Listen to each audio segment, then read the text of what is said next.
Nah, ini memang amalan-amalan orang soleh, yaitu selalu menjaga wudu. Orang kalau selalu menjaga wudu, ibadahnya mudah. Ada salah satu Habib, namanya Al-Habib Abdullah bin Husain bin Thohir. Itu terkenal sebagai ulama yang sangat menjaga wudu. Tidak dibiarkan dalam keadaan hadas. Batal wudu, wudu lagi. Karena beliau isi hari-harinya full dengan ibadah. Sampai beliau katakan, kalau ada orang jual waktu, saya mau beli waktu tersebut. Kenapa? Karena waktu saya sudah habis untuk ibadah, tidak ada tersisa lagi. Kalau ada yang jual, saya mau beli untuk saya tambah tuh ibadah saya di hari itu. Beliau punya amalan itu disebutkan 25.000 setiap hari membaca salawat kepada Nabi, membaca tasbih kepada Allah 25.000, membaca istighfar 25.000, membaca la ilaha illallah 25.000 setiap hari. Salawat 25.000, tasbih 25.000, istighfar 25.000, la ilaha illallah 25.000, dan zikir-zikir lainnya 25.000 semuanya. Salat duha 8 juz Al-Quran dibaca.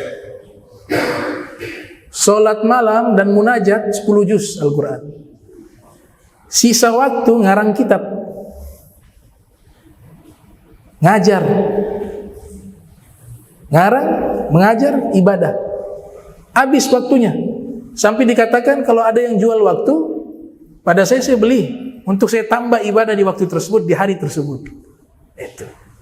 Nah, itu artinya dia memakmurkan waktu. Beliau bisa lakukan itu karena apa? Salah satu amalnya dia tajdidul wudu, selalu menjaga wudunya. Beliau termasuk ulama yang sangat jaga wudu.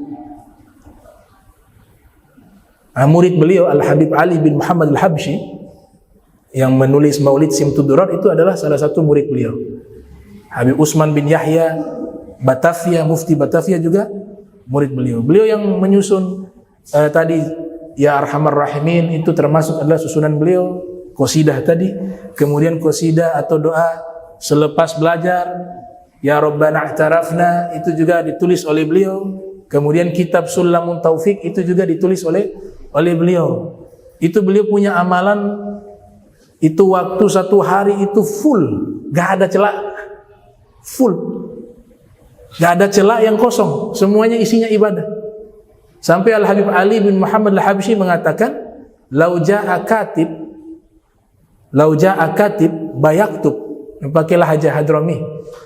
Lau ja'a katib bayaktub a'mala waladil Husain ma bayaqdir yaktubuha aw yuhsiha likathratiha.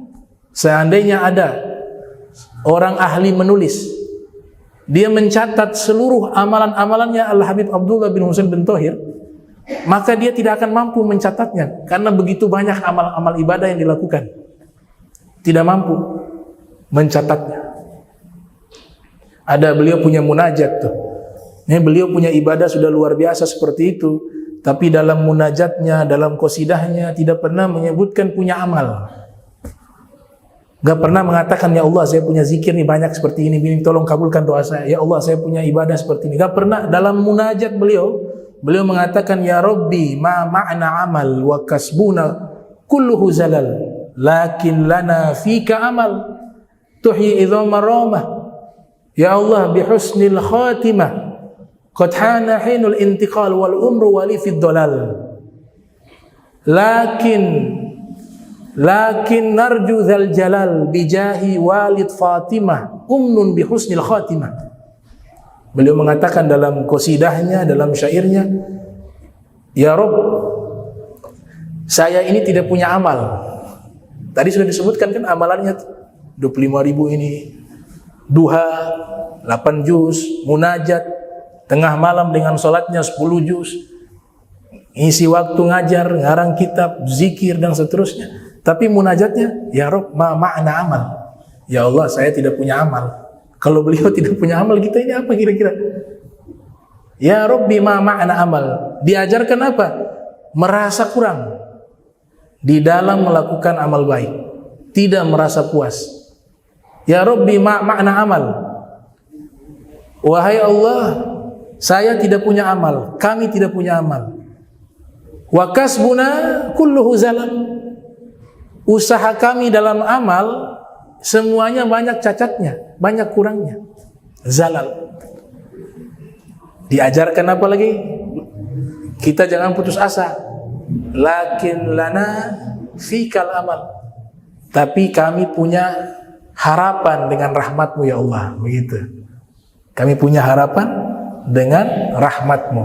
Lakin lana fika amal. Tuhyi idhamar ramah. Engkau mampu menghidupkan manusia yang tulang belulang menjadi hidup kembali. Ya Allah bihusnil khatimah. Ya Allah, berikan saya husnul khatimah. Jadi seakan-akan tidak memiliki apa-apa dalam amal. Itu para aulia biasa ciri-cirinya begitu. Merasa paling kurang, merasa paling banyak dosa, merasa banyak salah, tidak pernah menghukumi orang lain, yang dia hukumi selalu dirinya yang kurang. Ini Al-Habib Abdullah bin Musa bin Toh itu dalam qasidahnya tertulis itu begitu. Qad hana hinul intiqal wal umru wali fid dalal. Ajal saya sudah dekat ya Allah. Umur saya sudah mau selesai. Tapi saya masih dalam keadaan tidak baik. Masih dalam keadaan dolal, tidak baik, masih menyimpang dari perintah-Mu, dari ajaran. Ditambah beliau mengatakan apa? Lakin narju dzal jalal bijahi walid Fatimah. Akan tetapi ya Allah, kami punya harapan kepadamu yang maha mulia. Engkau bisa selamatkan kami dengan berkat pangkat ayahnya Sayyidah Fatimah, Nabi Muhammad sallallahu alaihi wasallam. Umnun bihusnil khatimah. Maka dengan berkat itulah anugerahkanlah kepadaku husnul khatimah. Ada saya dapat video kiriman. Ada ustazah itu ya. Coba perhatikan tuh yang ustazah yang meninggal lagi sedang membaca. Itu lagi baca Al-Baqarah kalau tidak salah itu. Kemudian ada lanjut dengan surat yang lain kan. Ada hadis Nabi katakan, pangkatmu di akhirat sesuai dengan ayat Al-Quran yang kau baca di akhir hidupmu. Tapi yang suka baca Al-Quran, mana ada nonton sinetron dan Korea, tahu-tahu meninggal baca Al-Quran. Waktunya habis seperti itu. Yang meninggalnya seperti itu karena menggambarkan waktunya kebanyakan habis dengan itu. Yang bilang bukan saya, yang bilang para ulama. Imam Al-Munawi dalam kitab Faidul Qadir menyatakan begitu. Yamutul mar'u ala ma 'asha alaihi wa yub'atsu anhu ala ma mata alaihi. Wafatnya seseorang tergantung aktivitas hidupnya sehari-hari. Kalau yang ia isi banyak membaca Al-Quran, dia meninggal tidak jauh dari membaca Al-Quran. Itu luar biasa tuh. Sudah sampai di 2 lafaz tuh, saya perhatikan bacaannya karena saya paham hadisnya itu. Saya dapat riwayat hadis tersebut di dalam kitab Al-Jami'us Shaghir yang ditulis oleh Imam As-Suyuti yang lahir 849 Hijriah, wafat 911 Hijriah. Situ hadis tersebut ada. Nabi katakan, banyaklah membaca Al-Quran karena sesungguhnya derajatmu di akhirat itu tergambar dari ayat terakhir dari Al-Quran yang kau baca. Kan itu kalau saya perhatikan sampai di kalimat Al-Muflihun, orang-orang beruntung. Itu mau meninggal sampai di situ, Al-Muflihun. Kemudian setelahnya dia membaca La ilaha illallah, ada ayatnya mentauhidkan Allah. Jadi berarti itu kita prasangka baik sama itu almarhumah, luar biasa. Itu kematian dan wafat yang diidam-idamkan oleh banyak orang. Di antaranya meninggal dalam keadaan ibadah.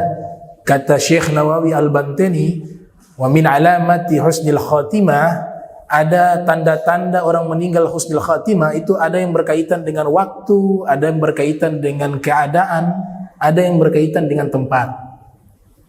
Berkaitan dengan waktu, meninggal di waktu-waktu yang baik, hari Jumat misalnya, malam Jumat. Kemudian ada yang berkaitan dengan apa? Tempat.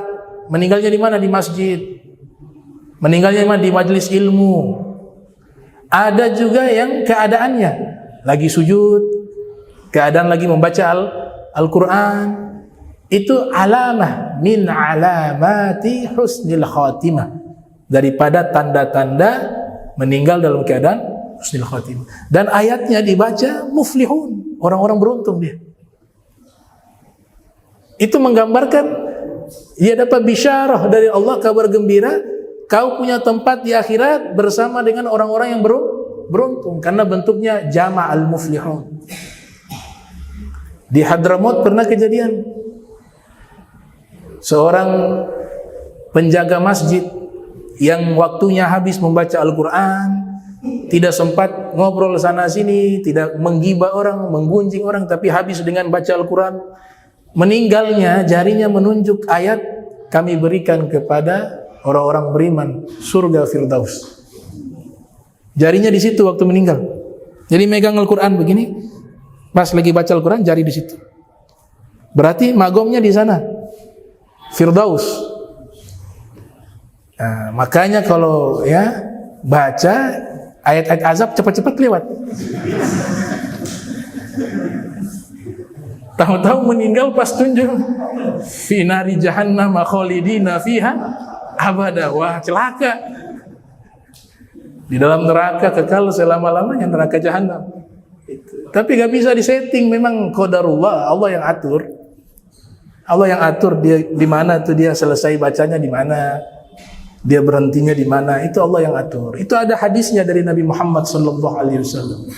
Makanya uzkuru mahasina mautakum, ya, sebutkanlah kebaikan-kebaikan orang-orang yang wafat di antara kalian.